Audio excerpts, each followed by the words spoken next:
L'histoire commence en 2093, où des monstres d'origine inconnue sont soudainement apparus et ont commencé une attaque contre l'humanité. Et puis tout semblait se diriger vers une destruction totale, car ces créatures possédaient une force surhumaine. Ils étaient capables de détruire des villes entières, de mettre le feu à des rues entières et de forcer les foules à fuir par désespoir. De plus, avec ces attaques, les taux de criminalité dans le monde entier ont commencé à augmenter d'année en année, plongeant la population dans une période d'obscurité et d'instabilité. De cette façon, le chaos a dominé le monde entier pendant presque 2 années consécutives, et ni les gouvernements ni les forces de sécurité n'ont été capables de contenir la vague de destruction qui ravageait la planète. Cependant, alors que tout semblait perdu, une figure puissante et énigmatique est soudainement apparue en 2095. Connu sous le nom de Zero, cet individu était le premier super-héros de l'histoire de l'humanité. Et doté de pouvoirs extraordinaires, il a exterminé à lui seul d'innombrables monstres et a également vaincu les criminels les plus dangereux du monde. Zero a non seulement détruit plusieurs de ces créatures, mais a également réussi à vaincre le redoutable roi démon,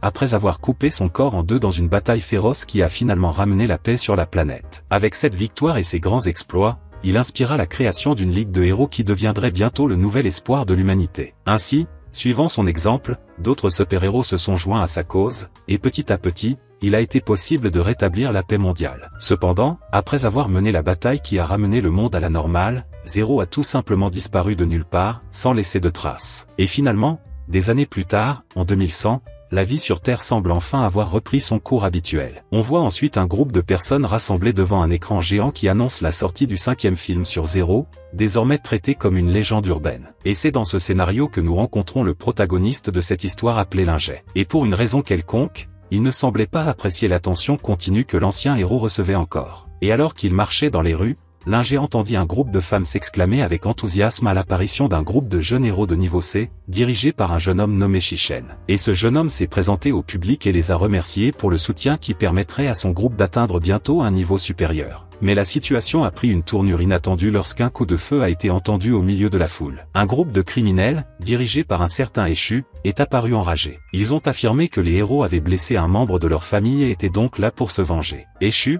un criminel également classé de niveau C, a créé la panique autour de lui, poussant les gens à courir pour se mettre en sécurité. Malgré cela, les héros du groupe ont gardé leur sang-froid et ont commencé à utiliser leur pouvoir pour faire face aux attaquants. Le pianiste du groupe a démontré des capacités de contrôle magnétique, attirant les armes des criminels vers lui, supprimant ainsi les armes de leurs adversaires. Les autres membres ont également participé à la bataille. Le batteur a utilisé ses baguettes pour renverser plusieurs ennemis, tandis que le guitariste, se déplaçant à une vitesse extrême, a vaincu ses adversaires avec une dextérité impressionnante. Mais malgré les efforts des héros, Eschu, le chef des criminels, refusa de battre en retraite. Après avoir reçu un coup puissant, son corps a commencé à grandir, révélant une force absurde. Ce que l'on ne savait pas encore, c'est que le chef du groupe était le véritable cerveau derrière toute la situation, car il avait orchestré tout ce désordre dans le but d'élever son propre statut de héros. Cependant, en réalisant qu'il avait été manipulé, le criminel trahi a commencé à se concentrer exclusivement sur le désir de vaincre le chef du groupe musical. Alors que les membres du groupe essayaient de retenir Eschu,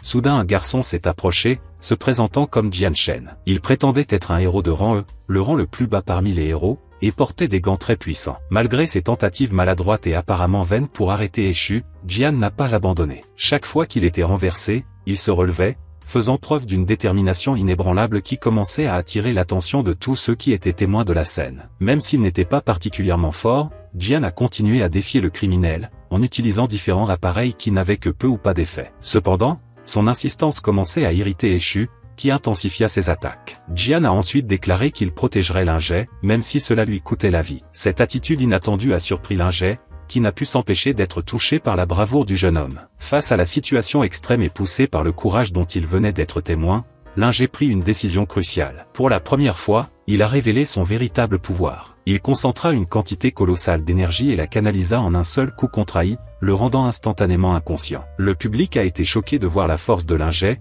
sans imaginer que cet acte révélait quelque chose de plus profond sur lui. Après la confrontation, Jian s'est approché de Linget et les a invités à former une équipe. À ce moment-là, une voiture luxueuse s'est arrêtée à côté d'eux et une femme aux cheveux argentés est sortie du véhicule. C'était Dong, connue sous le nom de la sorcière de l'hiver, une héroïne de haut rang responsable de la sécurité de la ville. Elle s'est demandé ce qui s'était passé, et bien que Jian ait essayé de s'attribuer le mérite de la défaite de Hai, elle s'est rendue compte que Linget avait disparu de la scène sans laisser de traces. Cette même nuit, Linget rentra chez lui et trouva sa sœur, Yulin, en train de se disputer avec un jeune homme riche qui essayait de la courtiser. Lorsque l'un lui a demandé pourquoi elle avait rejeté le garçon, Yulin a répondu que son cœur appartenait exclusivement à Zéro, le héros légendaire et célèbre. Cela rendait Lingé mal à l'aise, car sa sœur ne pouvait pas découvrir la vérité. Il était Zéro. Lorsque Yulin lui a demandé s'il avait trouvé un emploi, il a répondu par la négative, ce qui l'a mise en colère. Elle l'a grondé parce qu'il ne contribuait pas aux tâches ménagères. Au milieu de la discussion, Jian Shen est apparu,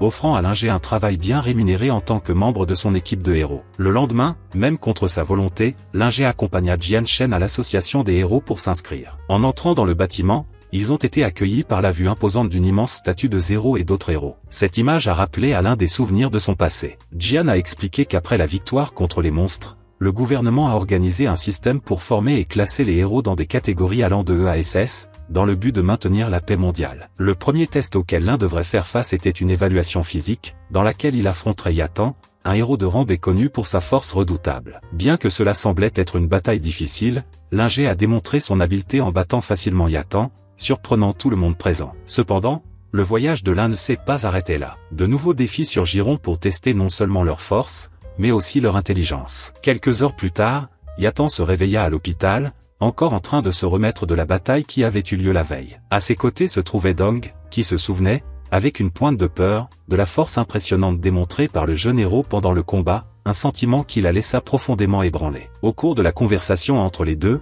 Dong a commenté que Lingé possédait un potentiel extraordinaire, suggérant que son niveau de puissance était comparable à celui d'un héros de classe A. Elle déplorait cependant que malgré sa force, les réponses qu'il avait données à l'examen d'entrée étaient toujours simplistes et conduisaient à une seule conclusion, éliminer l'ennemi. Pendant ce temps, d'autres héros en herbe se pressaient devant le tableau d'affichage pour vérifier leurs résultats d'examen. Jean, l'un de ses espoirs, jeta un rapide coup d'œil au score de Lingé et ne put s'empêcher de ricaner. Avec seulement 13 points, la note de l'un était si basse que même un élève en difficulté d'école primaire ne l'atteindrait pas volontairement. Cette humiliation publique a mis en colère Lingé, qui est reparti visiblement frustré. Pourtant, son nouveau compagnon le suivit et lui conseilla que s'il souhaitait vraiment devenir un véritable héros, il ne pouvait pas compter uniquement sur la force brute. Il a expliqué que même les plus forts étaient confrontés à des limites, et qu'il était donc essentiel d'avoir une équipe solide pour augmenter les chances de succès. Lingé a répondu que si les autres étaient plus faibles que lui, il finirait par devenir un fardeau, et s'est demandé si quelqu'un qui dépendait des autres pouvait vraiment être considéré comme un héros. Alors qu'ils discutaient de ce point,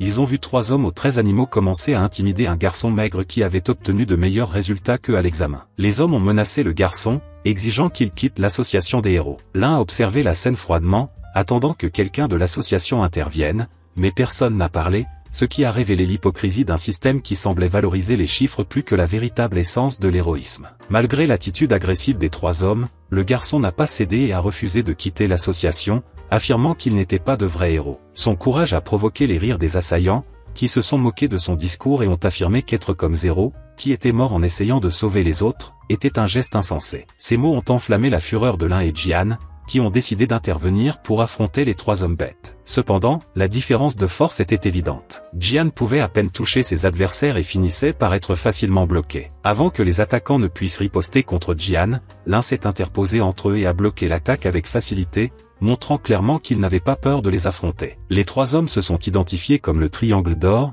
des héros de niveau déconnus pour leur force brute et leur tempérament fougueux. La tension monta jusqu'à ce qu'un 3e garçon apparaisse de manière inattendue. Les hommes bêtes le reconnurent immédiatement et réagirent avec peur. Il était connu sous le nom de Divine Ghost Scaré, un garçon classé E qui, malgré sa position inférieure dans le classement, était devenu célèbre pour avoir provoqué une véritable terreur. En sa présence, les 3 assaillants se sont rapidement retirés, surprenant tous ceux qui ont assisté à la scène. Après que les hommes bêtes se soient échappés, le garçon de classe s'est présenté comme Triss. L'un et Jian étaient étonnés que quelqu'un d'un rang aussi bas soit capable d'intimider des ennemis aussi hostiles. Triss, montrant son indifférence, expliqua que les gens de ce quartier le craignaient à cause de sa réputation, même s'il ne comprenait pas lui-même pourquoi tout le monde lui parlait si amicalement. Cette observation a conduit l'un à conclure que Triss n'avait probablement pas beaucoup d'amis. Lorsqu'il a mentionné cela, Triss a montré l'image d'une fille magique d'un jeu mobile, disant qu'elle était sa seule amie. Le comportement inattendu les a tous deux surpris, mais l'un, faisant preuve d'empathie, l'a invité à rejoindre le groupe. Les 3 commencèrent à parler avec animation, et Triss finit par devenir émotif, jusqu'aux larmes, ce qui laissa une fois de plus les 2 autres stupéfaits. Cherchant à mieux le connaître, ils lui demandèrent quel était son pouvoir. Triss répondit que son pouvoir portait malheur. La révélation les laissa perplexes, et il commença alors à raconter comment sa vie avait été une suite continue de tragédies depuis son enfance. Il a expliqué qu'il avait grandi dans un orphelinat, étant le 13e enfant, et qu'un jour, un incendie avait tout détruit, le laissant comme seul survivant. Il a ensuite été transféré dans un autre orphelinat, qui a fini par être dévasté par une inondation, Triss étant encore une fois le seul à s'en être sorti vivant. Dès lors, partout où il allait, la tragédie le poursuivait, le forçant à vivre dans la rue. Alors qu'il racontait ses mésaventures, ses nouveaux amis commencèrent à manifester un malaise et s'éloignèrent instinctivement. Triss, essayant d'alléger l'atmosphère tendue, a commenté que tout n'était pas mauvais dans sa vie. Il a dit qu'une fois, alors qu'il était sur le point d'être attaqué par un monstre, il a été sauvé par Zero, le même héros mentionné plus tôt par les hommes bêtes. La révélation a surpris l'un. Inspiré par ce sauvetage,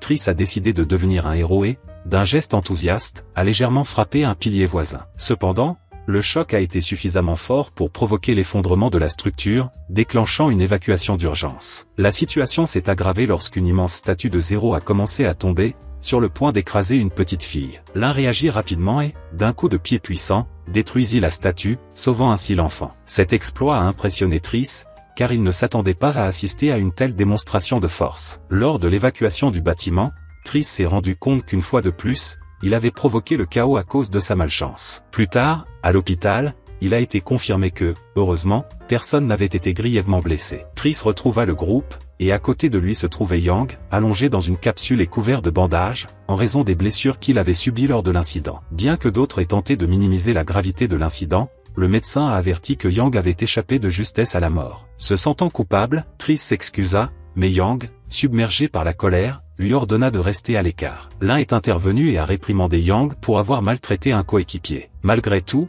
le groupe est resté uni et Triss a promis d'agir avec plus de prudence pour ne pas provoquer de nouveaux problèmes. Puis, lors d'une pause, l'équipe a pris un bain de soleil sur la terrasse d'un immeuble. La scène semblait calme, mais en réalité, ils attendaient patiemment le mouvement d'un groupe de criminels qui effectuerait une transaction illégale impliquant des objets suspects. Pendant qu'ils attendaient, l'équipe s'organisait. Jian, Triss et l'un ont reçu des informations sur une cargaison et se sont préparés à l'intercepter. Pendant ce temps, Yang était occupé à peaufiner certains de ses appareils, démontrant la rigueur technique avec laquelle l'équipe opérait. Finalement, les criminels sont arrivés sur les lieux et ont commencé à discuter du produit qu'ils avaient l'intention de vendre. C'était un sérum aux propriétés extraordinaires, capable d'amplifier les capacités physiques de quiconque l'ingérait. En guise de démonstration, l'un des méchants a appliqué le sérum sur un sujet, qui s'est presque immédiatement transformé en un monstre géant, gluant et terrifiant. La créature a essayé d'attaquer les méchants eux-mêmes, mais l'un d'eux a réussi à la contrôler à l'aide d'une télécommande. Cette démonstration de précision a impressionné les acheteurs potentiels,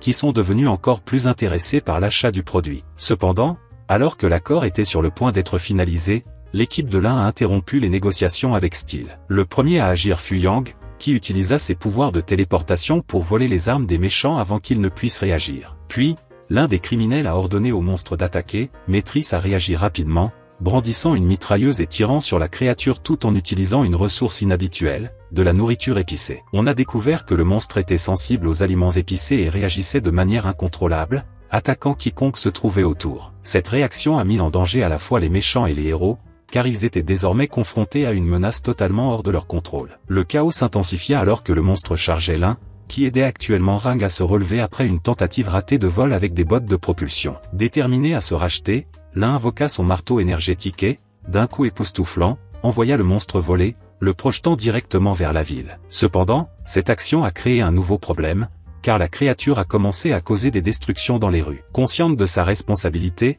l'équipe décide de la poursuivre avant qu'elle ne cause davantage de dégâts. Finalement, l'un a rattrapé le monstre et l'a vaincu d'un seul coup, le faisant exploser en un nuage de glu. Zhang, sur un ton comiquement désapprobateur, a critiqué le protagoniste pour avoir laissé la ville en ruine. Mais la situation n'était toujours pas résolue. Shen, dans son style caractéristique, a suggéré une solution en utilisant l'une de ses inventions pour nettoyer le désordre. Malheureusement, la machine échoua et ses bottes de propulsion le lancèrent directement dans les restes du monstre, qui commençait à se régénérer. L'équipe s'est rendue compte que la situation était loin d'être terminée. Le monstre est resté actif et n'a montré aucun signe de retraite. Après une observation minutieuse, ils ont découvert son point faible. Zhang, démontrant son habileté avec les inventions et ses prouesses au combat, s'avança vers la créature, esquivant ses attaques. Avec sa lance, il réussit à toucher le point faible du monstre, le purifiant et le transformant en eau propre. Alors que tout semblait enfin s'être calmé, l'équipe a remarqué quelque chose d'étrange. Yang se tenait devant ce qui semblait être le corps trempé d'une petite fille. La scène a provoqué confusion et désaccord parmi les héros,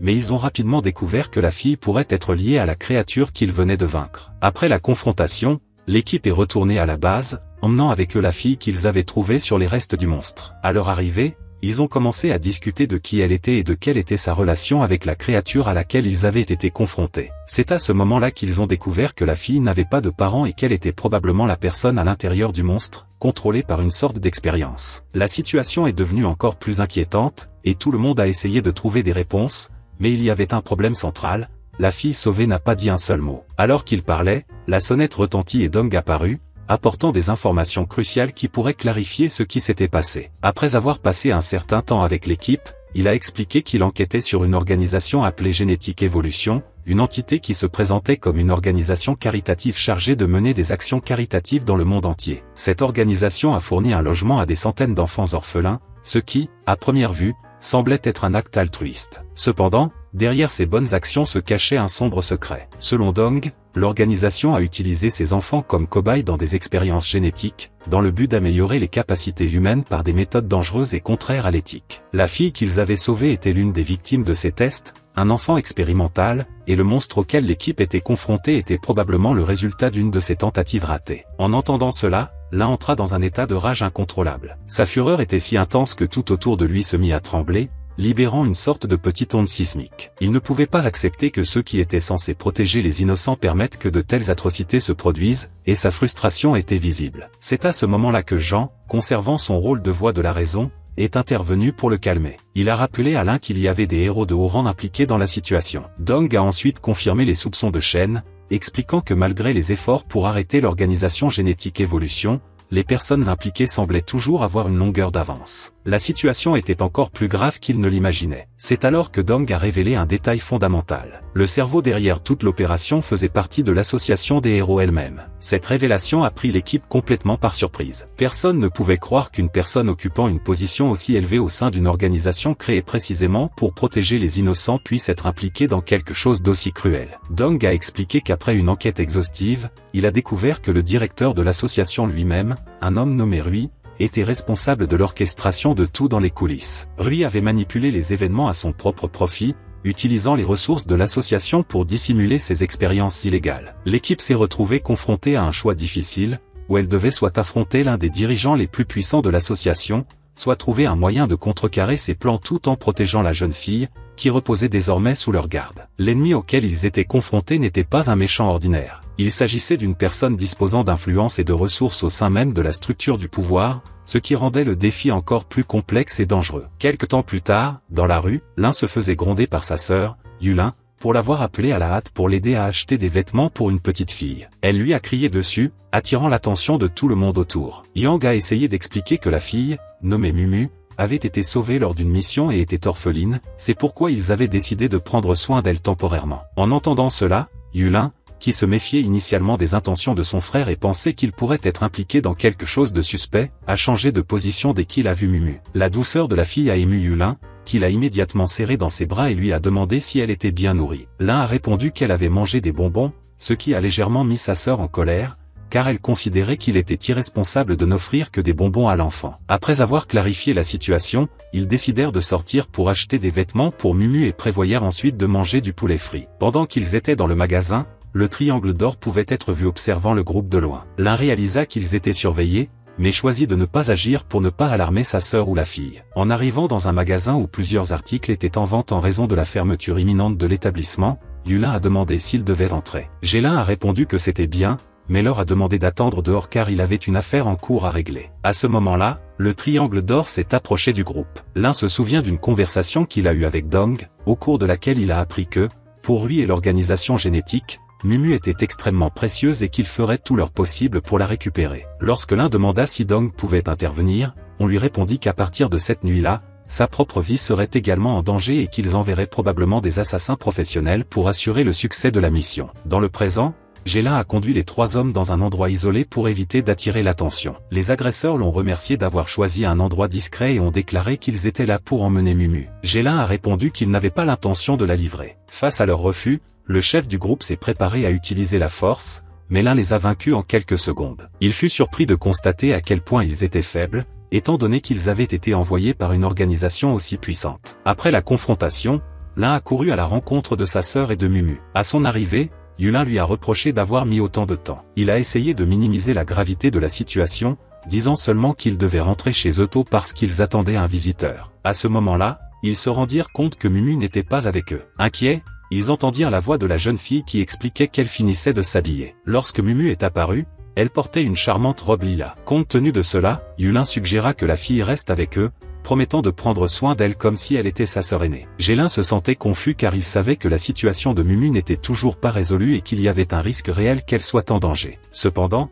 sa sœur le convainquit avec un regard doux, lui rappelant qu'il était un héros et qu'en tant que tel, il était capable de les protéger. À contre-cœur, Gélin accepta l'idée. Bien que ses compagnons aient été initialement sceptiques, ils ont tous fini par accepter, concluant que Mumu serait plus en sécurité sous leurs soins. Malgré le consensus, Shen resta vigilant, se souvenant des avertissements de Dong sur les dangers entourant la jeune fille. Pendant que ses collègues discutaient tranquillement de ce que devraient être leurs prochaines étapes, Shen restait plongé dans ses pensées, essayant de trouver un moyen d'assurer la sécurité de Mumu. Après avoir vaincu les assassins, le groupe est rentré chez lui avec une expression sereine, même si à l'intérieur ils étaient attentifs à tout ce qui pourrait arriver ensuite. Dans les locaux de l'organisation, le directeur Young était furieux après avoir appris que certains de ses subordonnés avaient été capturés. Il maudit les héros, conscient que les plus puissants étaient du côté de Dong, et regrettait de n'avoir personne en qui il pouvait avoir confiance pour récupérer la fille. Un homme qui l'accompagnait, assis tranquillement sur un canapé, lui assura calmement que ces événements imprévus étaient inévitables. Il a conseillé à Young de ne pas s'inquiéter,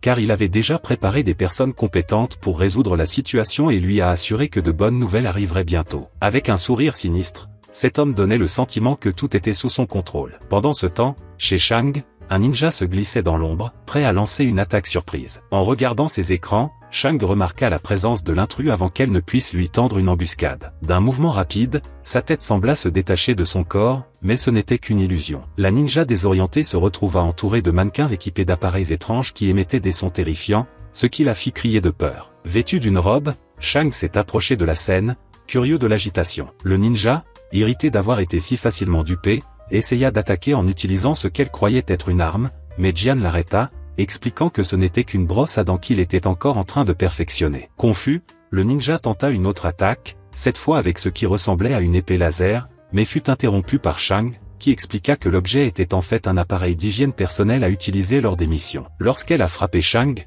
sa robe est tombée, le laissant complètement nu, ce qui a encore augmenté l'embarras de son adversaire. Se sentant complètement embarrassée et mal à l'aise face à la situation, elle décida de s'enfuir, tandis que Jian, toujours confus par ce qui s'était passé, se demandait qui était cette étrange fille. De retour à la maison de l'un, il se reposait sur le canapé pendant que sa sœur et Mumu étaient dans la salle de bain. À l'extérieur, un homme mystérieux surveillait la résidence avec l'intention de kidnapper la jeune fille. Juste à ce moment-là, Gélin apparut silencieusement derrière lui, l'accusant d'être un pervers pour avoir espionné les filles. L'envahisseur, pris par surprise par l'apparition soudaine de l'un, tenta de se justifier en disant qu'il était l'un des meilleurs assassins de l'organisation et qu'il possédait le pouvoir d'Arranca. Cependant, avant qu'il ne puisse réagir, le protagoniste le jeta facilement au sol. Abasourdi et ne comprenant pas la force de l'un, l'assassin décida de s'injecter un sérum qui élevait ses capacités au niveau S, le transformant en une figure monstrueuse avec une vitesse surhumaine. Malgré cela, l'un ne montrait aucun signe de peur. Lorsque l'assassin a tenté une attaque surprise par derrière,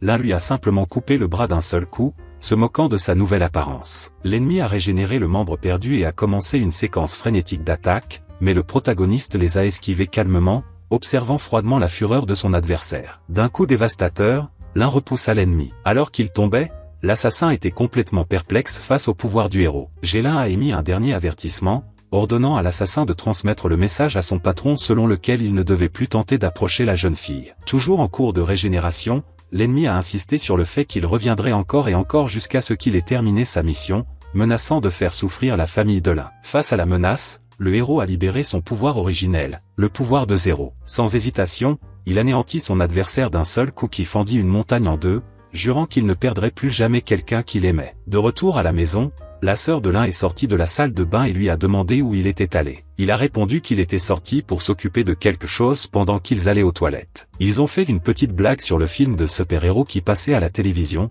et le protagoniste a commenté que, comme toujours, les héros ont gagné. Plus tard, il remarqua un appareil contenant des informations sur Mumu et se souvint que dans 3 jours, Rui essaierait de contacter la société Génétique Evolution. Sachant que c'était sa seule chance de libérer l'organisation de ses dirigeants corrompus, le protagoniste serra les poings, déterminé à agir et à rétablir la paix. Gélin était plongé dans ses pensées sur son passé de héros. Depuis qu'il a décidé de prendre sa retraite, il porte le poids de ses actes et de ses motivations. Il s'est demandé s'il s'était réellement battu pour la justice ou s'il avait simplement suivi un idéal imposé par d'autres. Ses souvenirs l'ont conduit à une conversation fatidique avec Y-Temps, qui lui avait dit un jour qu'il avait rencontré de nombreux héros au fil des ans, certains avec de grands idéaux mais manquant du pouvoir de les réaliser, et d'autres avec de grandes compétences mais dont l'ego et la vanité les empêchaient de faire de véritables sacrifices pour le bien commun. Au milieu de ses souvenirs, Gélin se souvenait de l'image de Zan, un héros avec peu de pouvoir qui a un jour risqué sa propre vie pour le sauver. Cet acte de sacrifice a eu un impact profond sur sa vie, lui rappelant constamment ce que signifiait être un véritable héros. En réfléchissant à ses expériences, Gélin a commencé à prendre une nouvelle détermination, restaurer la paix dans la ville, quel qu'en soit le prix. Quelques heures plus tard, l'un et son équipe ont rencontré Dong, une héroïne très respectée. Dong a expliqué que cette nuit-là, Rui, un criminel de haut rang, établirait un nouveau contact avec la Génétique Evolution Company, une organisation clandestine dédiée à l'expérimentation humaine. La mission du groupe était d'obtenir un échantillon du sérum d'amélioration que Rui avait l'intention de vendre, une substance extrêmement dangereuse. Ce sérum avait le potentiel d'amplifier les capacités de n'importe qui à des niveaux inimaginables, et sa distribution sur le marché noir pourrait entraîner un effondrement complet de l'ordre mondial. Il ne pouvait échouer en aucune circonstance. Si le sérum tombait entre de mauvaises mains, les conséquences seraient catastrophiques. Pour aider à la mission, Dong a présenté Zayo, une héroïne de haut rang et sa sœur cadette. Zayo a rapidement montré du mépris pour le groupe, les considérant comme faibles et inefficaces. En particulier, elle a rabaissé l'un, ce qui a conduit l'un à se moquer de sa taille, irritant encore plus l'héroïne. La tension entre les deux a augmenté jusqu'à ce que Dong essaie de calmer sa sœur, lui demandant de ne pas sous-estimer l'équipe. Bien que l'un ne semble pas particulièrement fort, Dong a déclaré avec confiance qu'il était le seul capable de percer les défenses de Rui. À ce moment-là, Yang est intervenu et a suggéré à Zayo de ne pas provoquer quelqu'un d'aussi petit, ce qui a valu à Zayo un coup d'avertissement. Se sentant humilié, Yang s'est demandé s'ils avaient vraiment besoin de son aide dans le groupe. Jean a assuré à Dong que malgré ses doutes, l'un était capable de terminer la mission seul car sa force était réelle. Intrigué, Zayo a posé des questions sur le garçon à lunettes, qui a répondu qu'il n'avait aucun intérêt à participer à cette mission dangereuse, mais qu'il ne pouvait pas se retirer. Rui avait vendu des informations sur sa famille, faisant d'eux des cibles de persécution. Le jeune homme ne pouvait pas permettre à ses proches de souffrir à cause de ses erreurs, c'est pourquoi il a décidé d'aller de l'avant avec le plan, même s'il était conscient des risques. La tension entre les membres de l'équipe était palpable, mais il n'y avait plus de temps pour les discussions. Dong a annoncé que Tirtin avait déjà infiltré le siège de la Société Génétique Evolution. S'ils échouaient, tous les efforts précédents auraient été vains. Au crépuscule, le groupe s'est caché parmi les buissons, regardant Rui, accompagné de ses hommes de main, arrivés au point d'échange. La Muscle Association, un groupe d'hommes extrêmement forts, s'est présenté sur les lieux et a commencé à admirer le physique de l'un, ce qui a mis en colère les protagonistes. Soudain, un hélicoptère descendit du ciel, emportant avec lui le ninja qui avait attaqué Shen, accompagné d'un mystérieux aîné présenté comme leur gang, un dangereux allié de Rui. L'association Muscle, sans attendre le signal de Dong, s'est précipitée contre les criminels, perturbant le plan. Face à la confusion, Shen décide de se joindre au combat, tandis que Zayo, agacé, ordonne à Yang de ne pas intervenir. Une bataille commença bientôt entre les héros et les hommes de main de Rui. Au milieu du chaos, l'un s'est faufilé sur Rui, cherchant une opportunité de le capturer, tandis que Dong essayait d'empêcher leur gang et les ninjas de s'échapper. Dong a demandé à sa sœur d'abattre l'hélicoptère en utilisant sa capacité de glace. Cependant, avant que Zayo ne puisse agir, Rui a invoqué l'un de ses assassins d'élite, un tireur d'élite connu sous le nom de The Hunter, qui a ouvert le feu sur elle. Bien qu'elle ait été touchée, Yang, inquiète, l'a rapidement aidée. Le chasseur, un héros corrompu capable de modifier la trajectoire de ses balles, s'est avéré être l'un des plus grands obstacles de la mission. Avec sa puissance, s'approcher de lui sans se blesser était presque impossible. C'est à ce moment-là que Dong informa Gélin du changement de plan. Maintenant, ils devaient affronter leur gang, tandis que Dong serait chargé de s'occuper de Rui. L'un accepta et s'avança vers l'aîné, qui le reconnut immédiatement comme le héros qui avait tué l'un de ses subordonnés. Dès que la confrontation a commencé, les ninjas sont apparus pour attaquer Jay, déclenchant une bataille féroce. Pendant ce temps, Yang a emmené Zayo en sécurité, mais elle l'a seulement remercié en déclarant qu'il était un fardeau. Cette perception a rapidement changé lorsque Yang, un stratège naturel, a demandé à Zayo de diriger ses pouvoirs vers un point précis, lui permettant de geler le chasseur, qui se cachait dans l'ombre. Zayo commença alors à faire confiance à son nouvel allié, reconnaissant qu'il l'avait mal jugé sans vraiment le connaître. Ce qu'il n'avait pas prévu, c'est que le chasseur avait un plan de secours, quelque chose que ni Zayo ni Yang n'avaient envisagé. Zayo s'est retrouvé piégé dans un champ de Force X-Force, tandis que Yang a été brutalement attaqué par derrière. La situation devenait rapidement incontrôlable. De l'autre côté, Dong a été vaincu par Rui. Lui, euphorique de sa victoire, attrapa Dong par les cheveux et leva son bras en signe de triomphe. Dong, cependant, resta serein et déclara que même s'il était tombé, cela ne signifiait pas la fin des héros, car il y aurait toujours d'autres personnes prêtes à l'affronter. Profitant de l'occasion, elle tenta une attaque surprise, créant une lance de glace dans sa main et la lançant sur Rui. Cependant, il a habilement esquivé et contre-attaqué, envoyant Dong voler au sol avec un coup rapide et violent. Pendant ce temps, les compagnons de Dong menaient leur propre bataille, affrontant des adversaires redoutables et semblant être surpassés. Rui s'est moqué d'eux, riant de la faiblesse du groupe et ridiculisant Dong en tant que leader, affirmant qu'elle était un échec et qu'elle n'avait rien d'héroïque en elle. À un autre moment de la confrontation, Gang, l'un des hommes de main de Rui, a pris une décision désespérée et a utilisé un sérum spécial qui a amplifié ses capacités. Ce sérum a élevé son énergie au niveau S,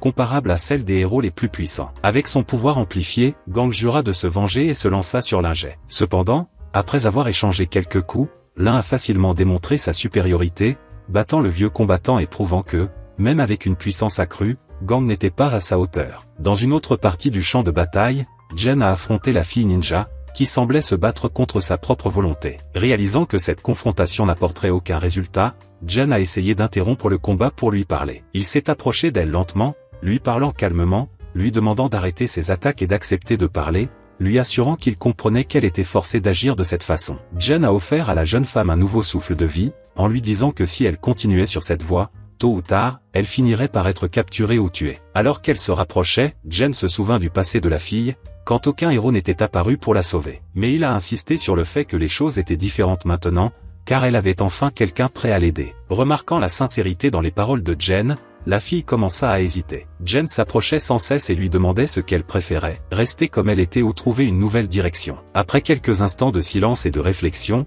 les larmes aux yeux, la jeune fille accepta finalement. Elle baissa le poignard et, sans autre résistance, mit fin au conflit par une étreinte pacifique. Pendant ce temps, Yang était dans un état critique. Il était battu à plusieurs reprises par le chasseur, un ennemi implacable qui ne montrait aucune trace de pitié. Désespéré, Yang a décidé d'utiliser un artefact qu'il portait avec lui. Cependant, le chasseur, agile et attentif, esquiva à temps. Yang a lancé l'artefact, mais l'ennemi l'a facilement esquivé et a contre-attaqué avec un puissant coup de pied dans l'estomac de Yang, le renversant. Zayo, voyant la souffrance de son allié, tenta de négocier avec le chasseur. Il a demandé combien Rui lui avait payé pour tout cela et il lui a offert le double. Le chasseur a cependant refusé la proposition, affirmant qu'il avait des principes professionnels. Profitant de la distraction, Yang a essayé de frapper le chasseur au visage, mais l'attaque n'a eu aucun effet à cause de l'armure métallique que portait l'ennemi. Sans perdre de temps, le chasseur commença à porter une série de coups à Yang, le laissant au sol et terminant par un impact qui le fit s'évanouir. Zayo, incapable d'intervenir car elle était piégée dans le champ de force,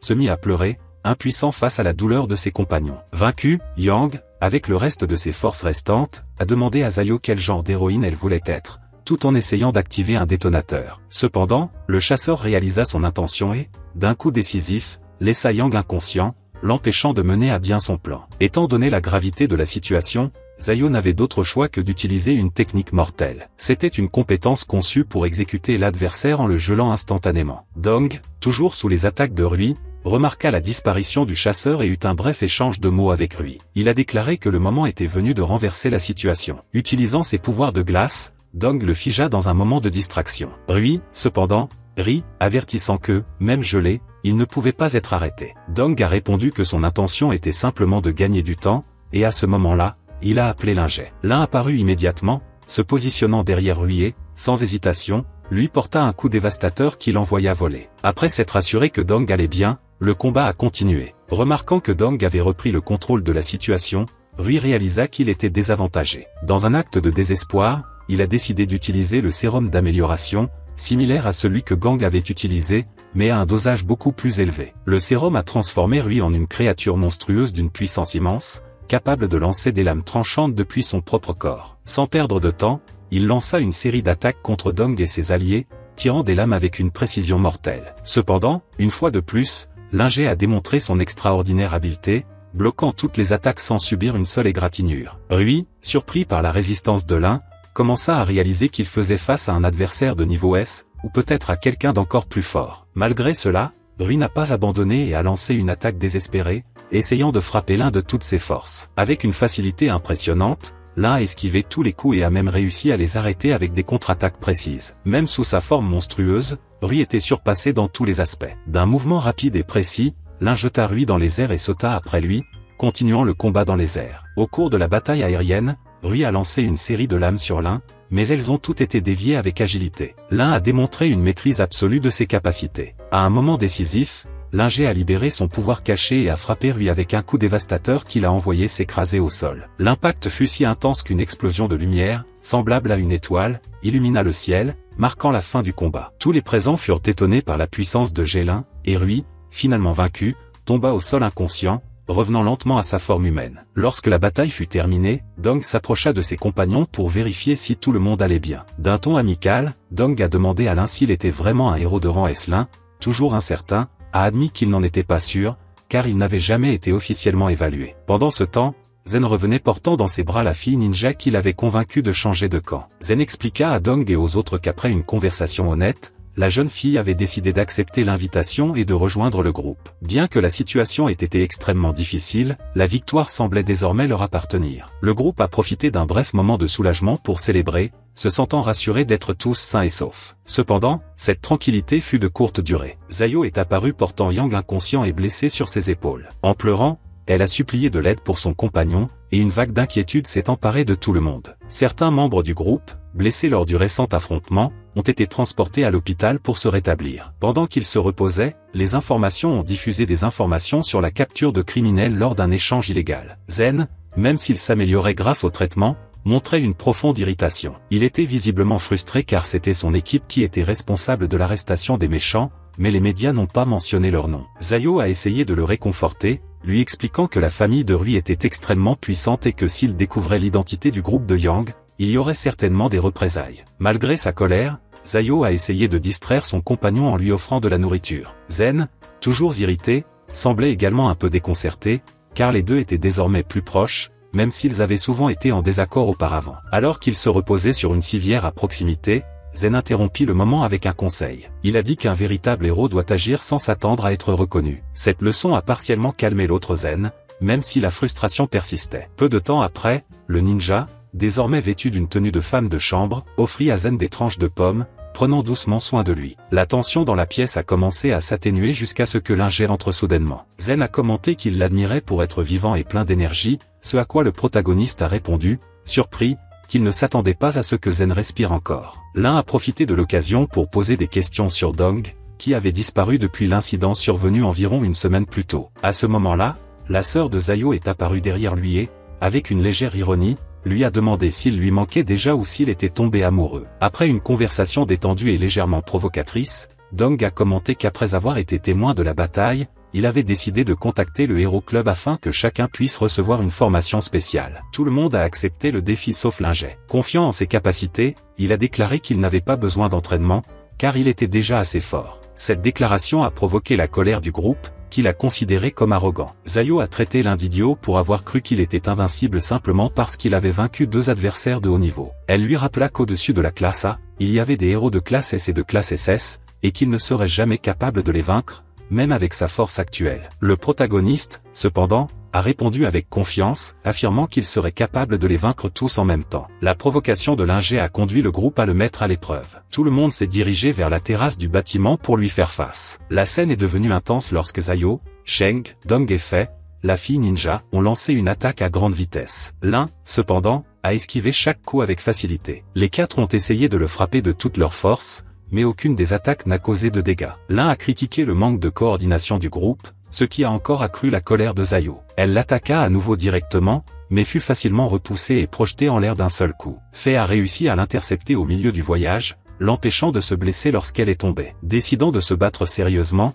Fei enleva sa tenue de femme de chambre et révéla sa tenue de combat. Avec Dong, elle a lancé une nouvelle attaque. Dong a utilisé ses pouvoirs de glace pour créer un pilier géant sous les pieds de Lin. D'un seul coup de poing, Lin détruisit la structure gelée. Dong a essayé de transformer les fragments de glace en un piège en forme de lotus pour l'emprisonner, mais ses efforts ont été vains. Lin a brisé le piège avec un autre coup et a renversé Dong tout aussi facilement. À ce moment-là, Fei a essayé de profiter de la distraction pour l'attaquer par derrière, mais Lin s'est rapidement retourné et l'a renversé d'un coup de pied. Au milieu de la confusion, Lin se souvint que Shen participait également à l'entraînement et remarqua qu'il essayait de s'échapper discrètement du combat. Son intelligence, cependant, fut inutile, car il finit lui aussi par être vaincu. Après la séance d'entraînement sur la terrasse, les tensions entre les héros sont montées. Certains ont reconnu qu'ils devaient perfectionner leurs compétences et s'entraîner davantage, tandis que l'un restait convaincu que sa puissance était plus que suffisante pour faire face à n'importe quelle menace. Cette même nuit, chez Jay, l'atmosphère était tendue. Sa sœur a découvert qu'il avait ramené un chien à la maison. Cela a créé un conflit entre les deux,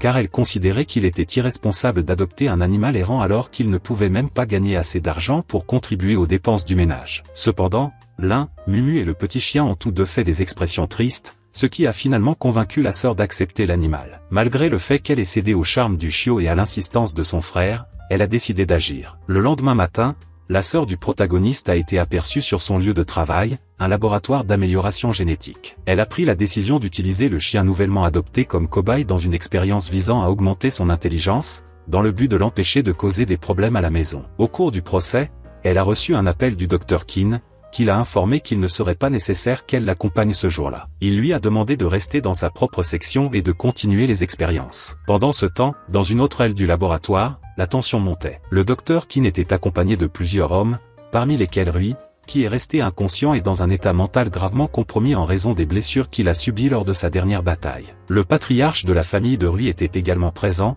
observant la situation de près. Le médecin a expliqué que les souvenirs de Rui étaient devenus confus et qu'il avait perdu la capacité de penser clairement à tout problème complexe. Envahi par la rage, le patriarche décide de mettre fin à la vie de Rui en utilisant ses propres pouvoirs. Il a justifié sa décision en affirmant que si Rui ne pouvait plus être guéri, alors il était indigne de porter le nom de famille. Après avoir éliminé Rui, le patriarche s'est tourné vers le docteur Qin et a exigé que le projet de recherche soit accéléré immédiatement. Après avoir transmis plusieurs ordres, il quitta le laboratoire. La tension sur les lieux ne s'est pas apaisée lorsque Yong Dong, le frère aîné de Dong et un homme corrompu, est apparu peu de temps après. Yong Dong a eu une brève conversation avec le docteur Qin concernant l'état de Rui, et il est devenu clair que les deux familles collaboraient au développement d'un sérum d'amélioration qui serait plus tard vendu. Et à la fin de la conversation, le médecin a commenté le manque de personnel pour poursuivre le projet à un rythme accéléré, mais Yong Dong a répondu qu'il avait amené un autre homme, un spécialiste, pour l'aider. Avant de partir, Yong Dong a menacé le médecin et est parti. De l'autre côté, avec le groupe des héros, après une séance d'entraînement, tout le monde s'est à nouveau réuni. Dong, toujours gêné par les commentaires de l'un, a essayé de l'approcher avec un ton plus affectueux, mais le protagoniste n'a pas réalisé qu'elle était, en fait, intéressée par lui. Soudain, Shishen, le chef d'orchestre, apparut, impressionné par la proximité entre Lin et Dong. Il a demandé à Lin de devenir son mentor afin d'apprendre de lui comment devenir un véritable héros. Lin, cependant, a refusé par tous les moyens possibles, indiquant clairement qu'il n'avait aucun intérêt à le former. Peu de temps après, la scène a changé pour une réunion officielle où le nouveau directeur de l'association des héros serait annoncé. À la surprise générale, Yong Dong a été présenté comme le nouveau directeur. Après avoir prononcé un discours, il a été applaudi par le public. Cependant, Dong garda une expression sérieuse alors qu'il s'approchait de son frère. Lors d'une conversation privée, il a été révélé que Dong serait forcé de participer à un mariage arrangé dans les prochains jours, une décision imposée par sa propre famille. Yong Dong, dans un geste cruel, attrapa fermement le visage de sa sœur et lui rappela que dans cette situation,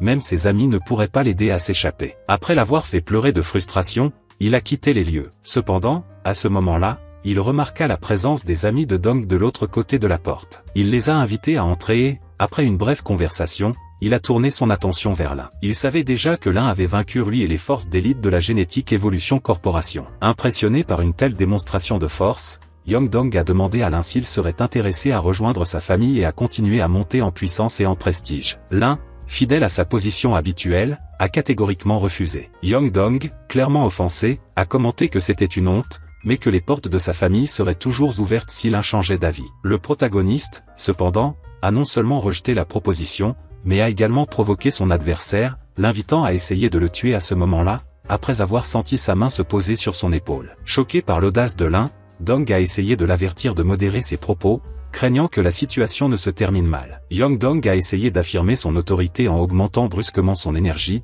dans l'intention de le forcer à se mettre à genoux. Cependant, l'effort fut vain. Lin a calmement élevé sa propre aura, ce qui a immédiatement forcé Yong Dong à se retirer. La pression était si intense que le nouveau directeur de l'association a fini par saigner. La dispute pour la suprématie était définitivement terminée et le protagoniste courut vérifier l'état de ses compagnons. Dong, visiblement secoué, courut vers son frère et lui demanda pourquoi il avait fait ça. Le frère répondit qu'il voulait seulement tester la force du garçon, même si à l'intérieur il était consumé par la fureur. Son véritable objectif était d'affirmer son autorité, mais la défaite l'a fait se sentir humilié et inférieur à Lin. Frustré, il se retira. Le groupe a quitté le bâtiment avec un sentiment amer. Tout le monde était conscient que Dong était désormais en danger, et le protagoniste a averti qu'il serait nécessaire de maintenir une vigilance encore plus grande à partir de ce moment-là. Il a ordonné à 3 de ses alliés de commencer une enquête sur la situation, même si tout le monde n'était pas entièrement convaincu. Finalement, tout le monde a accepté de suivre le plan. Soudain, Lin a reçu un appel de sa sœur. Elle l'informa que l'expérience avec le chien avait été un succès et lui demanda d'aller le chercher. Une fois l'appel terminé,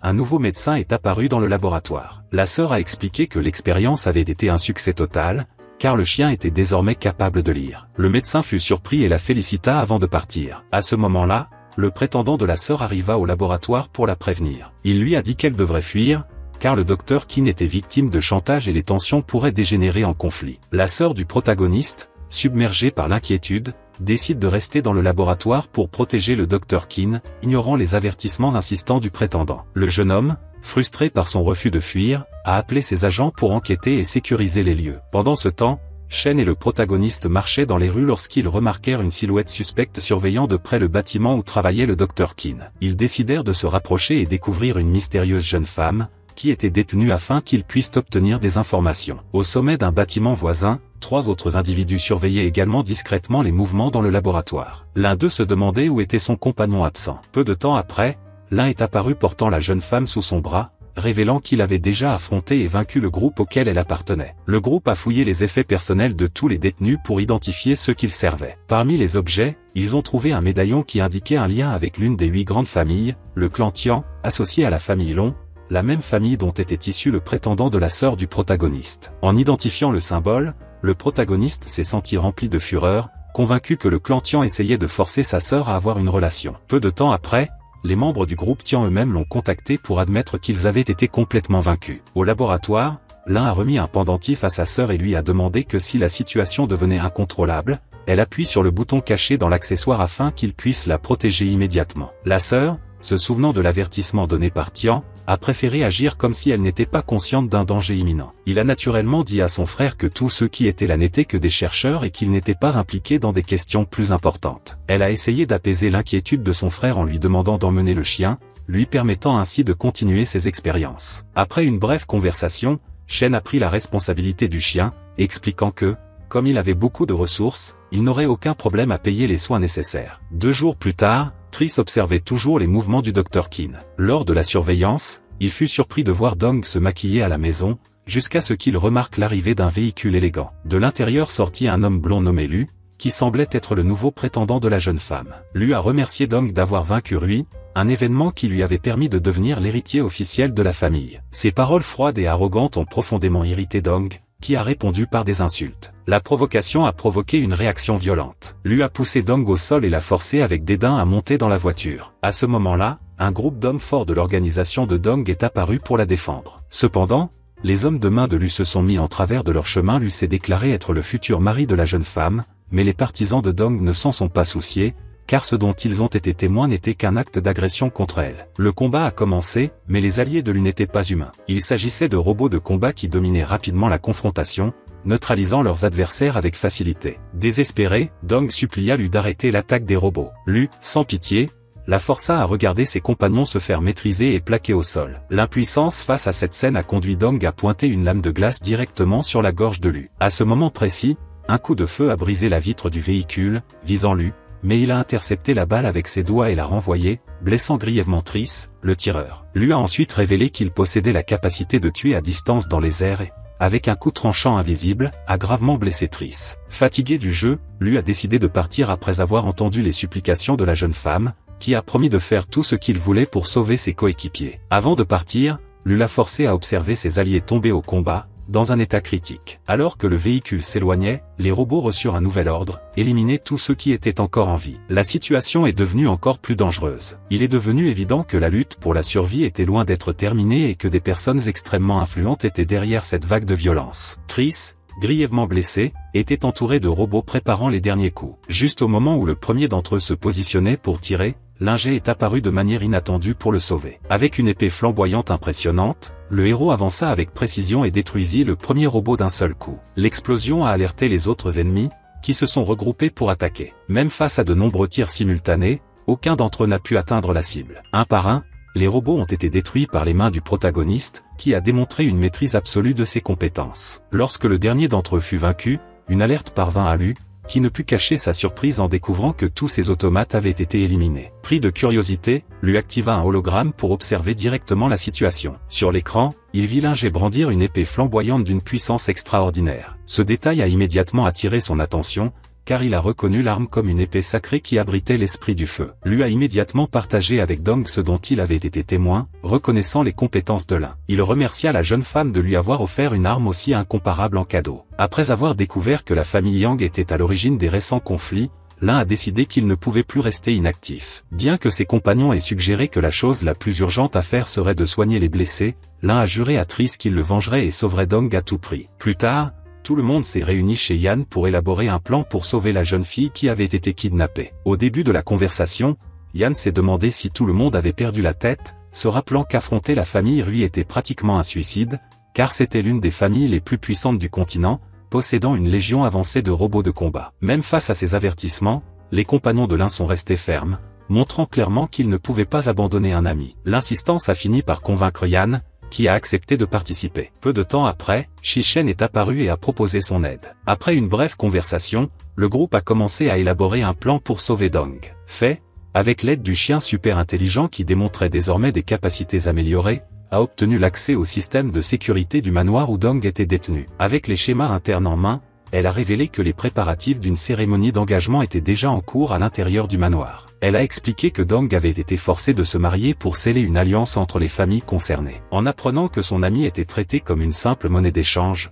l'un est devenu furieuse. Cependant, Zen a conseillé la prudence, rappelant les blessures causées au groupe musculaire et à Triss. Compte tenu de cela, tout le monde a accepté d'aller de l'avant avec un plan qui impliquerait une distraction à l'entrée du manoir, organisé par Shi et ses partisans. Pendant ce temps, Lin, Yan et Jean escaladeraient les murs et s'infiltreraient avec les conseils de Fei à travers le système, ce qui désactiverait les défenses internes. À l'intérieur du manoir, Zio a parlé à sa sœur de la cérémonie. Il a demandé si Dong était vraiment prêt à accepter ce mariage. Bien que Dong ait essayé de la rassurer en déclarant qu'il avait pris la décision lui-même, son expression révélait des sentiments beaucoup plus mitigés. À ce moment-là, Lu entra dans la pièce accompagné d'un jeune homme qui semblait être connu de Zio. Après quelques mots, Lu convainquit Zio de sortir prendre l'air. Lorsqu'ils furent seuls, Lu saisit l'occasion de confronter Dong, l'interrogeant sur l'un et montrant son intérêt à obtenir l'épée sacrée qu'il portait. À l'intérieur du manoir, Young s'est demandé pourquoi l'un portait un masque. L'un a expliqué qu'il devait garder son identité secrète, car tout le monde l'attendait déjà. Bien qu'ils aient essayé de se déplacer discrètement,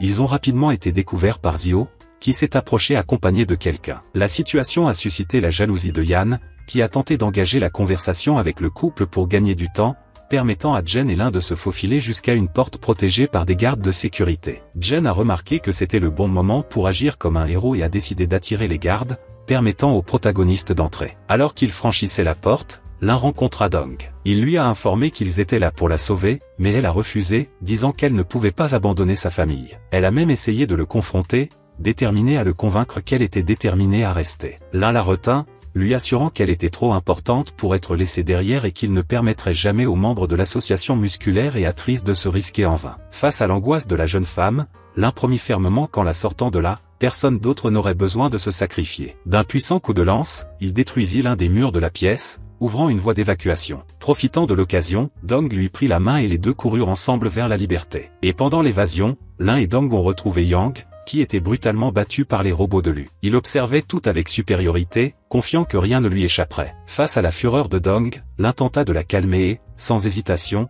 se plaça entre elle et les robots. Il s'est ensuite tourné vers lui et a commenté qu'il était regrettable de voir deux familles entières dépendre d'une seule femme, faisant référence à la pression exercée sur Dong. Déterminé, l'un retira son masque et révéla son identité, un geste qui rendit Lu furieux et le poussa à proposer un duel pour décider qui sortirait victorieux de cette situation. Les conditions étaient claires. Si l'un gagnait, lui et ses amis pourraient partir en paix. S'il perdait, il devrait remettre l'épée de l'esprit du feu, une arme légendaire perdue depuis longtemps. Dong devint mal à l'aise, conscient que lui était l'un des jeunes hommes les plus puissants de sa lignée. Malgré cela, l'un assura qu'il avait également assez de force, ce qui provoqua encore plus la colère de Lu, car il se retrouva face à quelqu'un d'encore plus confiant que lui. Sans plus tarder, Lu conduisit le héros dans l'arène de combat, prêt à tout résoudre dans cette confrontation. Dans une autre partie du manoir, Yan a essayé de convaincre le garçon riche que Zio n'était pas intéressé par les hommes beaux et charmants. Zio, rougissant d'embarras, réagit en frappant Yan à la tête, irrité par son intrusion. Confuse, elle lui demanda ce qu'il faisait là, et Yan répondit qu'il était venu sauver Dong, laissant Zio surprise, puisque sa sœur lui avait assuré que tout était sous contrôle. Dans l'arène, les représentants des deux familles se sont réunis pour assister au combat, que Lu a présenté comme le grand événement d'unité entre les clans. Renforcer les termes du duel. S'il gagnait, il épouserait Dong et hériterait de l'épée de l'esprit du feu de l'adversaire. Les anciens de la famille ont reconnu l'arme comme étant une relique divine dont l'emplacement était inconnu depuis des décennies. Après une brève discussion sur la tentative d'évasion de Dong, le frère de la jeune femme, visiblement irrité, a quitté les lieux. Le combat était sur le point de commencer. Lu se prépara avec un saut vigoureux vers le centre de l'arène. Il a rapporté qu'un champ de force entourait la plateforme de combat, capable de repousser les impacts, et que par conséquent les deux pouvaient se battre sans restriction. En entendant la déclaration, l'un invoque une belle lance de jade, surprenant Lu, qui s'attendait à le voir manier l'épée de l'esprit du feu. Même face à la surprise, Lu reste confiant et dit qu'il peut le vaincre en utilisant un seul doigt. Le duel commence et, en un instant, Lu commence à lancer de puissantes coupures d'énergie, et l'un parvient facilement à bloquer les attaques et passe ensuite à la contre-attaque. S'ensuit un échange intense de coups, dans lequel les deux hommes font preuve d'habileté et de force, et aucun des deux ne semble avoir l'avantage. Au milieu de la confrontation, Lu lève un bouclier et trouve une petite brèche dans la défense de l'adversaire, délivrant un coup d'énergie qui, heureusement, ne coupe qu'une mèche de cheveux du héros. Il continue de se battre, allant même jusqu'à s'entrechoquer les poings et à générer des ondes de choc qui résonnent dans toute l'arène. Lu montre de l'enthousiasme pour le combat et décide de s'engager réellement. Avec ses doigts, il tire des balles d'énergie à une vitesse extrêmement élevée, à la recherche du moindre point faible de l'adversaire. Le héros se défend avec précision à l'aide de sa lance, bloquant fermement chaque tir. Les explosions créées par les balles soulèvent un nuage de poussière tout autour, cachant momentanément la silhouette de Lu. Essayant de profiter de la distraction, Lu tente d'attaquer par derrière. Cependant, comme s'il s'attendait déjà au mouvement, l'un se retourne naturellement et lance la lance, forçant Lu à l'esquiver de justesse. À ce moment-là, le héros inverse la stratégie et utilise la même tactique que l'ennemi. Se déplaçant avec agilité, il apparaît derrière lui et lui assène un violent coup de pied qui le projette au sol avec force. Le public regarde, impressionné par la démonstration de talent. L'un récupère son arme, tandis que Lu, protégé par son armure, se relève avec difficulté et commence à lancer des pierres dans les airs avec sa puissance. L'un esquive avec agilité et prépare une contre-attaque tous azimuts. Au fur et à mesure qu'il avance, il remarque que Lu crée plusieurs boucliers pour se protéger, mais la lance de jade les traverse tous avec facilité. Avant que le dernier bouclier ne soit détruit, Lu pousse la lame avec ses mains, déviant le coup. Malgré cela, l'un réagit immédiatement et lui assène un coup de poing directement au visage, le projetant à plusieurs mètres. Déterminé à mettre fin au combat, le héros lève sa lance et libère un majestueux dragon d'énergie. Lu tente de se défendre en construisant un mur de pierre, mais celui-ci est détruit par l'attaque de la créature, qui lui coupe violemment la poitrine. Lors de l'attaque, l'un déclare que le coup est destiné à son ami Triss, indiquant clairement que sa détermination va au-delà de la victoire. Les mots le mettent en colère. Utilisant le reste de ses forces, Lu crée une masse gigantesque d'énergie si puissante qu'elle brise le champ de force de l'arène. Convaincu d'avoir gagné, il lance son attaque finale. Cependant, à sa grande surprise, le coup n'atteint pas l'un. Avec un calme impressionnant, le héros bloque l'attaque et, avec une vitesse incroyable, donne un autre coup de pied précis au visage de Lu, le jetant hors de l'arène et mettant fin au combat de manière décisive. Humilié et submergé par la rage de sa défaite, Lu refuse d'accepter le résultat. Dans un dernier geste désespéré, il sort un parchemin caché, ce qui alerte immédiatement l'un des anciens présents, qui ordonne l'évacuation de tous les spectateurs. Soudain, une énorme explosion détruit complètement l'arène. Dong et Xiao courent vers les décombres à la recherche de signes de leur ami. Pendant ce temps, les anciens discutent avec inquiétude du contenu du parchemin, qui s'avère être une technique de malédiction interdite créée par un maître de niveau suprême. Ils conviennent tous les deux que l'utilisation d'un tel objet à cet endroit est insensée, et ils craignent les conséquences. Heureusement, le groupe sort indemne de l'explosion, mais la tension dans l'air est évidente lorsqu'il voit lui émerger de la fumée, maintenant avec une apparence complètement transformée. Il est clair que la malédiction a altéré son corps et que sa soif de vengeance a considérablement augmenté. L'inquiétude grandit lorsqu'ils ne parviennent pas à retrouver l'un. Au soulagement de tous, il réapparaît indemne, rassure les personnes présentes et déclare qu'une fois qu'il aura vaincu Lu, ils rentreront tous ensemble chez eux. Lu, enragé par la confiance de son adversaire, tire un rayon d'énergie avec l'intention de les éliminer tous en même temps. L'un, concentrant son énergie dans sa lance, fait une seule coupe qui dévie l'attaque et, sans hésitation, avance vers lui et le frappe à nouveau, le laissant complètement hors de combat. Pour empêcher Lu d'utiliser à nouveau ses pouvoirs, l'un prend une photo de lui dans son moment de défaite, un geste qui symbolise son humiliation et le marque à jamais. La victoire remplit Dong de joie, et elle court à la rencontre du héros avec l'intention de le serrer dans ses bras et de le remercier de l'avoir sauvé. Cependant, avant qu'il ne puisse l'atteindre, une vague d'énergie mystérieuse paralyse toutes les personnes présentes, les laissant dans le silence devant ce qui est sur le point de se produire. Yang Dong est alors connecté à une machine qui amplifie son pouvoir psychique. Sous l'influence d'une drogue qui améliore ses capacités, il se souvient du rêve qu'il avait lorsqu'il était enfant, celui de devenir un héros, inspiré par la figure légendaire de Zero. Depuis qu'il était petit, Yang Dong admirait tellement Zero qu'il le voyait comme un dieu,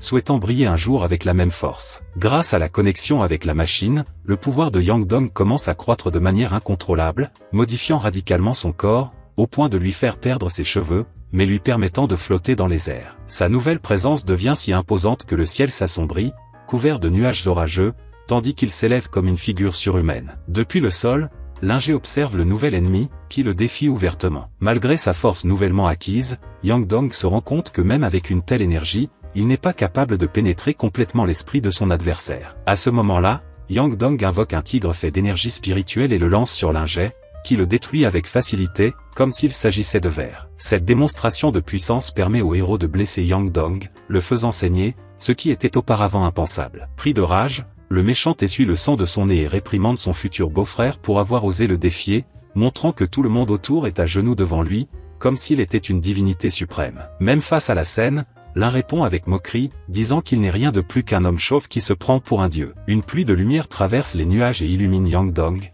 qui offre à l'un une dernière chance de s'agenouiller, l'avertissant que s'il refuse, il sera tué sans hésitation. Loin de se laisser intimider, le héros adopte une position encore plus ferme, ce qui suscite un sourire de satisfaction chez le méchant, qui voit là l'occasion idéale de démontrer son pouvoir absolu. Sans perdre de temps, Yang Dong créa plusieurs tornades autour de lui, les lançant vers Lingé avec l'intention de l'écraser. Le héros invoque sa lance d'émeraude et, avec des mouvements rapides et précis, esquive les tornades, apparaissant soudainement derrière l'ennemi. Lors de l'échange de coups, l'un s'interroge sur le but d'être un dieu si cela signifie être seul. Yang Dong répond que sous son règne, il n'y aura ni péché ni conflit, mais l'un rétorque qu'en agissant de cette manière, il est lui-même devenu la source de tous les problèmes. Irrité par ces mots, Yang Dong crée une sphère d'énergie et l'utilise pour surprendre l'adversaire, le jetant violemment au sol. Profitant de l'ouverture, le méchant utilise son pouvoir mental pour envahir le subconscient du héros. Une fois à l'intérieur, Yang Dong est confronté à tous les monstres auxquels l'un a été confronté, une vision qui le secoue jusqu'au plus profond de lui-même. Parmi les images,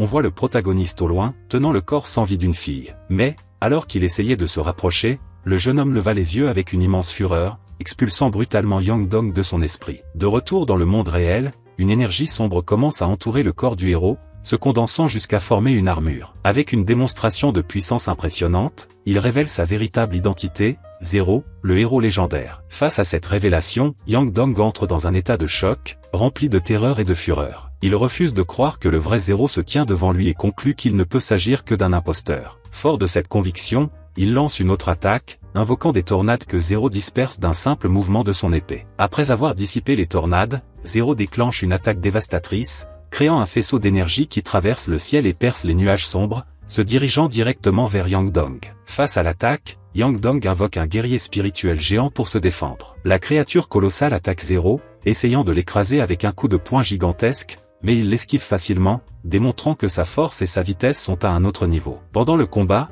Zero contre-attaque avec une technique spéciale, lançant un rayon d'énergie qui transperce le guerrier spirituel, le détruisant complètement et faisant tomber violemment Yang Dong au sol. Même face à l'avantage évident de son adversaire, Yang Dong refuse de se rendre. Sa fierté et son arrogance le poussent à tenter un dernier mouvement, créant avec son esprit une technique qui entoure Zero. Le héros répond par une attaque qui se manifeste par des fils d'énergie rouge. Ces fils se combinent en une nouvelle explosion d'énergie qui charge vers Yang Dong. Zero reste immobile. Il lève son épée, crée une barrière qui bloque l'attaque et, d'un mouvement ferme, riposte avec une explosion d'énergie qui déséquilibre complètement l'ennemi. L'énergie de l'épée de Zero produit une lumière si intense qu'elle illumine toute la zone, dissipant les nuages et démontrant sa suprématie sur le champ de bataille. Épuisé et blessé, Yang Dong titube, mais sa volonté reste intacte. Au milieu de la douleur et du désespoir, il rit avec incrédulité, se demandant comment quelqu'un pourrait avoir le pouvoir de le défier et de se tenir devant lui avec une conviction aussi inébranlable. À ce moment-là, Zero marche vers Yang Dong d'un pas ferme,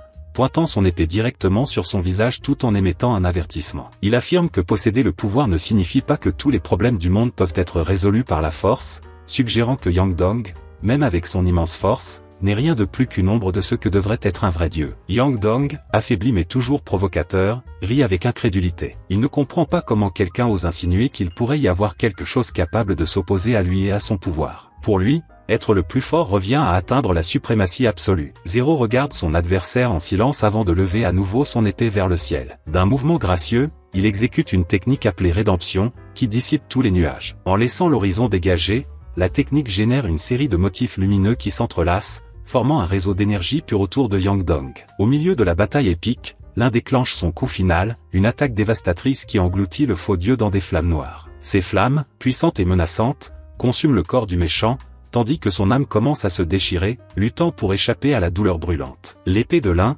forgée spécialement pour cette confrontation, absorbe l'essence de son ennemi, affaiblissant le dieu déchu jusqu'à ce qu'il ne soit plus qu'une coquille vide. Lorsque le héros revient à sa forme originelle, l'atmosphère passe d'explosive à solennelle et mélancolique. Dans ce dernier souffle de vie, l'un offre à son adversaire la chance d'échanger quelques derniers mots. Le méchant, avec un air de résignation et d'acceptation, admet que comparé à la force acquise par l'ingé, il n'est rien. Il avoue que son pouvoir n'a jamais été suffisant pour remplir le but initial qu'il s'était fixé. Ce moment aborde un sujet profond. Le méchant, désormais réduit à un homme allongé sur le sol, commence à réfléchir à la motivation qui l'a poussé à désirer autant de pouvoir. Avec un regard triste, il se souvient qu'un jour il a voulu protéger quelqu'un qu'il aimait par-dessus tout, mais il a échoué. Cet échec a été le point de rupture, l'instant où son objectif a été déformé. Son désir de protéger cette personne spéciale l'a poussé à rechercher plus de pouvoir, jusqu'à ce qu'il oublie pourquoi il le voulait. Il comprend que l'objectif initial de sauver les gens et de créer un monde sans violence ni péché a été englouti par l'obsession de la force. Au fur et à mesure qu'il progressait,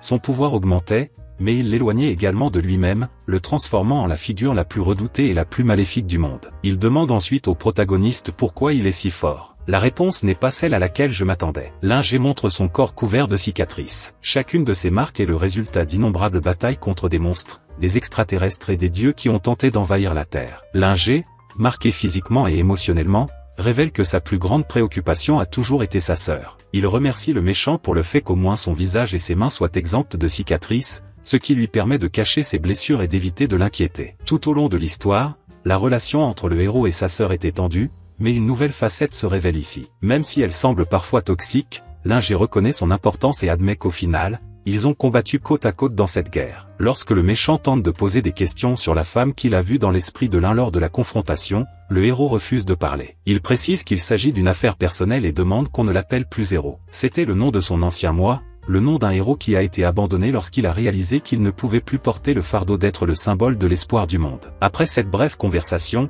le méchant, qui était autrefois un héros, commence à se désintégrer en poussière, acceptant son destin. Avec un sourire triste, il remercie le protagoniste d'être celui qui a un jour illuminé son chemin, reconnaissant qu'il était le seul capable d'éradiquer l'obscurité en lui. Alors que son corps disparaît, un sentiment de clôture s'installe à la fois pour le méchant et pour les protagonistes, qui étaient autrefois alliés et qui sont maintenant confrontés à la réalité de leur destin séparé. Peu de temps après la bataille, les équipes de secours arrivent sur les ruines du site où a eu lieu l'affrontement final. Tout est détruit, mais la menace a été éliminée. Le héros, épuisé, s'appuie contre un mur à côté de sa sœur, qui semble confuse par ce qui s'est passé. Avec une expression calme, il déclare qu'en tant que frère aîné, il est de son devoir d'être toujours là pour la protéger lorsque cela est nécessaire. Peu importe à quel point le défi est dangereux, il sera à ses côtés. Elle, toujours inquiète, avoue qu'elle n'a pas porté le collier qu'il lui a offert, le dispositif qui pouvait l'alerter en cas de danger. Elle explique qu'elle avait peur de l'impliquer dans quelque chose de trop risqué. L'ingé, un peu déçu, se souvient qu'il est désormais un héros enregistré,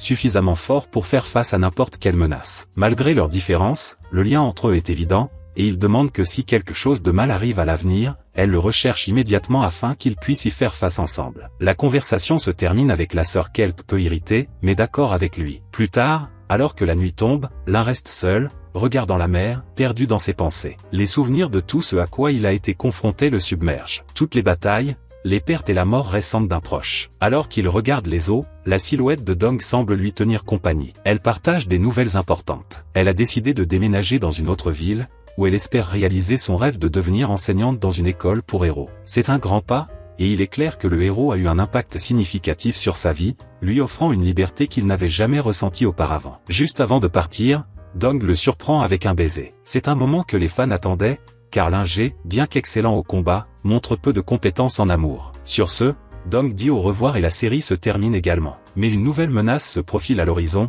promettant le retour de Zero la saison prochaine.